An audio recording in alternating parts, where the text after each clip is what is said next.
I would encourage not to undervalue the importance of like-minded people.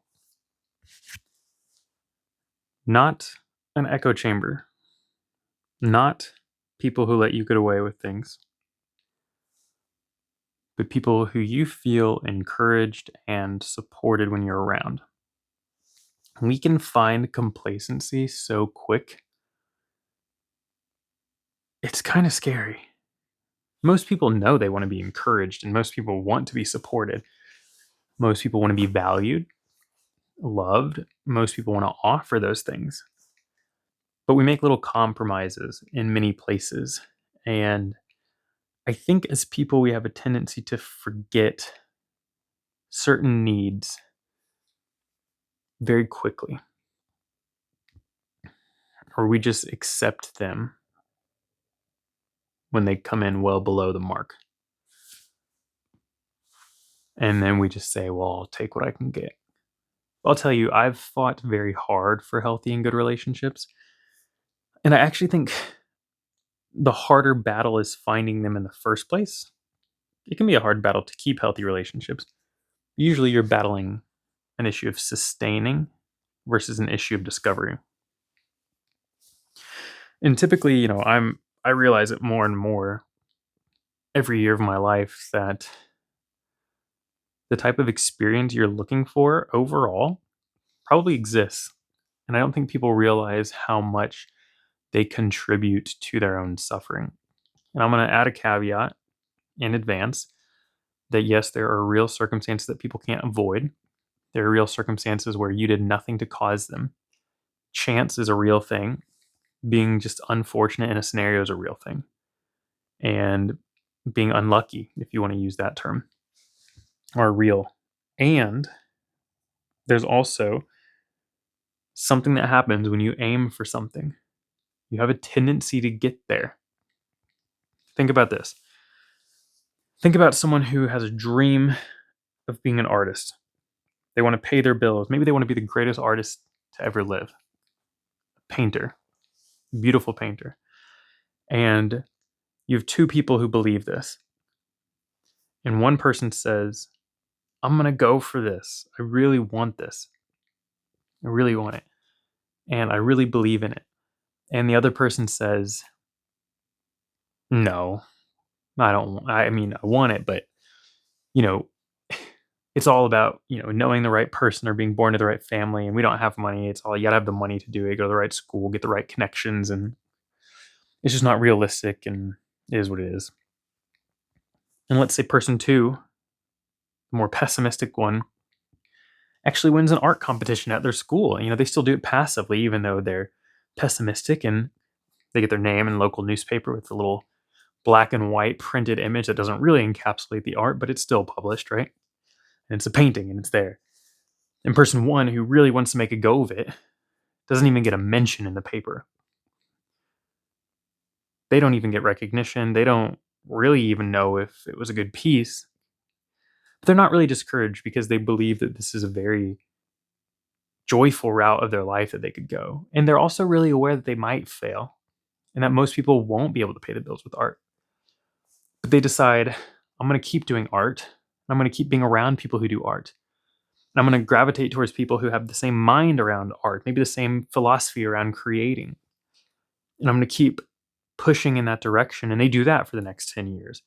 And person B, who is a little bit more pessimistic, they occasionally do it, but they always keep the mindset of, I'm not going to submit to the bigger paper or to try to get into this gallery because I think this gallery is all just a bunch of people patting themselves on the back and they're all friends anyway. And I don't want to deal with the politics of it. And I'm not interested. I'm just going to do my art. I'm not even going to post it online because even the algorithm is this, and that other artist, they posted online, but then all their friends commented and it boosted them up and they won that art voting competition just because they had a lot of friends. Why should I have to have a lot of friends just to have my art be successful? And in person A, they actually entered the same art competition. And they also recognized that, man, that person had a lot of friends that boosted their art. That's really cool of them. And I came in fifth, but it's okay.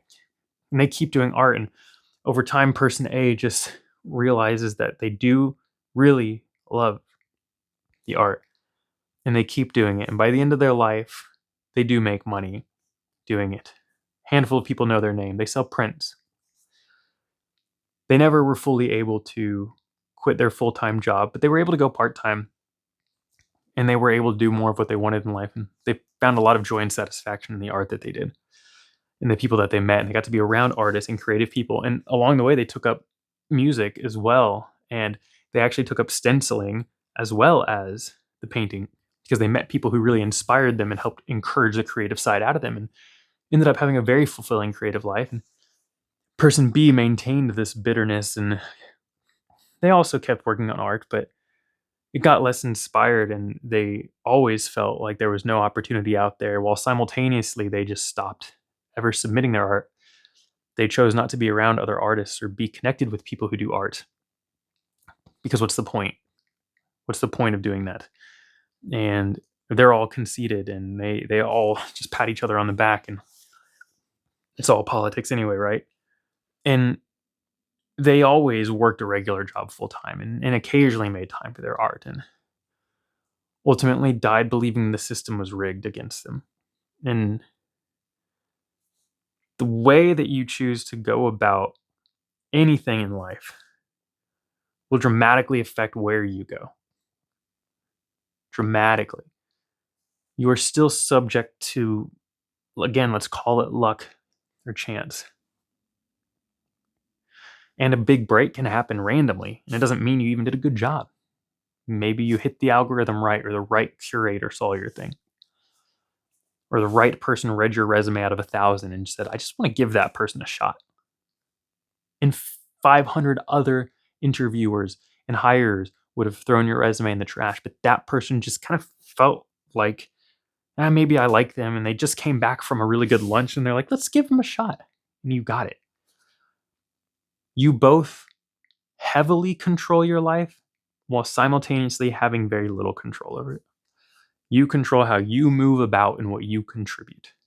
And there's a lot of joy and satisfaction in that if you can do it well. And then the world makes decisions for you. And if you are working through a lens of joy and through an experience of congruence with who you're made to be, then when the world treats you anyway, it doesn't really matter, because you're not acting for them. And at the same time, your life is often more joyful when you choose to surround yourself with the people who encourage you to your fullness. Really matters. So pursue that aggressively. It's probably my encouragement for today when I'm reflecting on. I'm reflecting on the benefit of having that right now, because it's so easy to forget. It's so easy to forget what it feels like, and it's so easy to forget about it. The scriptures talk about encouraging each other daily, which I think is interesting because it implies that we need it every single day. We need encouragement every day. You can have an amazing interaction and feel so encouraged and motivated, and wake up the next morning and be depressed and question, what are you doing in life?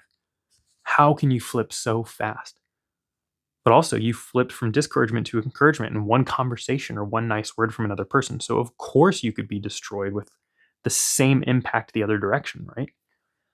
So we do need these encouragements, and the more people we can surround ourselves who offer that, the higher chance of us getting that daily will be. So ride that and seek it often. So that's my Monday encouragement. Welcome back. If you're new, I do this every single Monday. And we're about 2 years in on this consistency, a little over. So join the ride if you haven't. Happy Monday. See you next week.